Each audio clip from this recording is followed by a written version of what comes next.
আপনারা কি জানেন চুলায় কিছুটা পানি সেদ্ধ করে তার মধ্যে কয়েকটি ডিম দিয়ে দিলে খুব মজাদার একটি রেসিপি তৈরি হবে। আশা করছি অনেকেই জানেন না। আজকে আপনাদের সাথে খুব ইউনিক একটি রেসিপি শেয়ার করব। বাই দ্য ওয়ে, আমি হচ্ছি তৌফিকা, আপনারা দেখছেন তৌফিকাস কিচেন। আমার আজকের রেসিপিটি তৈরি করার জন্য চুলায় একটি প্যানের মধ্যে পরিমাণ মতো পানি দিয়ে দিয়েছি। পানি সামান্য গরম হয়ে এলে আমি কয়েকটি ডিম দিয়ে দিচ্ছি।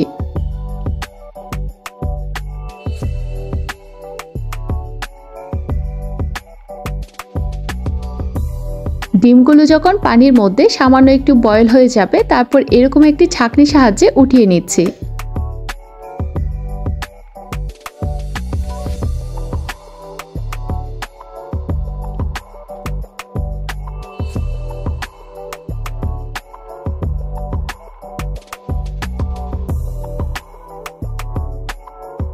সব উঠিয়ে নেওয়ার পর এখন আমি একটি ব্লেন্ডারে জার নিয়ে নিব। বয়েল করা ডিম সেদ্ধ ব্লেন্ডারে জারে নিয়ে নিচ্ছি।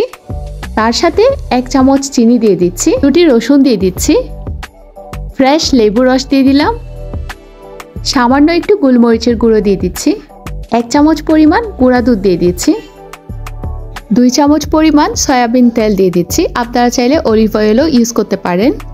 এখন সবকিছু একসাথে ব্লেন্ড করে নিচ্ছি। ব্লেন্ড করে নেওয়ার পর দেখতেই পাচ্ছেন কত মজাদার একটি রেসিপি তৈরি হয়েছে। আমার আজকের রেসিপিটি হচ্ছে রেস্টুরেন্টের স্টাইলে মেয়োনিজ রেসিপি। যারা মেয়োনিজে কাঁচা ডিমের গন্ধ সহ্য করতে পারেন না, তাদের জন্য আজকে আমার এই রেসিপিটি। এভাবে একবার মেয়োনিজ তৈরি করে দেখবেন, খেতে কিন্তু খুবই ভালো হয়। এখন মেয়োনিজের সাথে সার্ভ করার জন্য আমি কয়েকটি চিকেন ললিপপ ভেজে নিচ্ছি। চিকেন ললিপপের রেসিপিটি অন্য একদিন আপনাদের সাথে শেয়ার করব। দেখতেই পাচ্ছেন লাল লাল করে চিকেন ললিপপগুলো ভেজে নিয়েছি।